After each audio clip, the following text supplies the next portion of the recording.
ఇదిగోండి ఇదే ఈరోజు ఇంట్రెస్టింగ్ ప్లేస్కి తీసుకెళ్తానని మిట్ట మధ్యాహ్నం 34 degrees Celsius మధ్యలో తీసుకెళ్ళింది. బాగోకపోతే దీన్ని గోప పగలగొట్టేద్దామని ఎండలోకి వచ్చిన ఫిక్స్ అయ్యాను. అప్పుడు ఇక్కడికి తీసుకొచ్చింది ఫిష్ స్పా అని. మన గుడంలో ఇంట్రెస్టింగ్ ప్లేస్ అంటే నాకు తెలియదు ఏముంటుంది, కొడేద్దామని అనుకున్నాను. కానీ చూసిన తర్వాత ఓకే ఇది ఎప్పుడు పెట్టారు అనుకున్నాను. ఇదిగోండి మన ఘట్టం వచ్చేసింది, ఎంటర్ అయిపోయాము. ఈ ఫిషెస్ని గరుడ రఫా అంటారంట. దీనికి స్పెషల్ ఫిషెస్ ఉంటాయంట.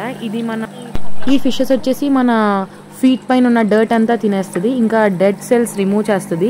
దీనివల్ల మన బ్రెయిన్ రిలాక్స్ అవుతుంది, బ్లడ్ సర్క్యులేషన్ ఇంప్రూవ్ అవుతుందంట. దీనికి ఫుడ్ స్పెషల్గా పెట్టరంట, మన డర్టే దీన్ని ఫుడ్ అనమాట. ఇది సర్వైవ్ కావడానికి ఇంకా ఫుడ్ పెడితే ఎక్కువ అవుతుంది అని అంటున్నారు. ఈ వాటర్ టెంపరేచర్ వచ్చేసి నార్మల్గానే ఉంది. నేను అన్నని అడిగా, అన్న ఈ పక్కన ఫ్యూమ్స్ ఉన్నాయి కదా ఇవి దేనికి అని. అన్న వచ్చేసి అది ఓన్లీ డెకరేషన్ పర్పస్, దానివల్ల ఏమి లేదు అని చెప్పాడు. ఇదిగోండి ఇదే మన గుడంలో పెట్టిన ఇంట్రెస్టింగ్ ప్లేస్. అయితే ఇక్కడ పక్కన 3 సెక్షన్స్ ఉన్నాయి డిఫరెంట్గా. ఇక్కడ నేను రికార్డ్ చేయలేదు.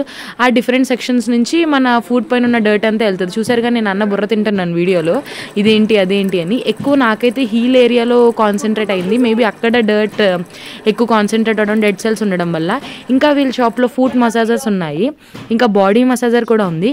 ఇంకొక ఇంట్రెస్టింగ్ ఫ్యాక్టర్ ఏంటంటే వీళ్ళు రెజిన్ ఆర్ట్స్ కూడా చేస్తారంట. ఇది అన్న వాళ్ళ వైఫ్ కస్టమైజ్డ్ రెజిన్ ఆర్ట్స్ చేస్తారనమాట. చూసారు కదా ఇలా మనం ఆర్డర్ ఇచ్చుకున్న విధంగా చేస్తారు. ఇవి అంతకు ముందు ఉంటే శాంపుల్గా చూపించారు, ఇవి ఆర్డర్స్ అనమాట.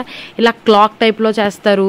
చూసారు కదా ఎంత బ్యూటిఫుల్గా, అసలు ఎంత సీనరిక్ వ్యూ వచ్చింది, ఎంత బ్యూటిఫుల్ వ్యూ వచ్చిందో.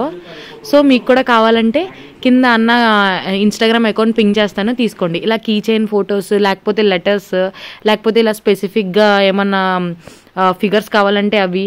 చూసారు కదా అడ్రస్, ఇంకా అన్న కమెంట్, ఇంకా అన్న డీటెయిల్స్ వచ్చేసి నేను కమెంట్ బాక్స్లో పింగ్ చేస్తాను, చూసుకోండి. బాయ్.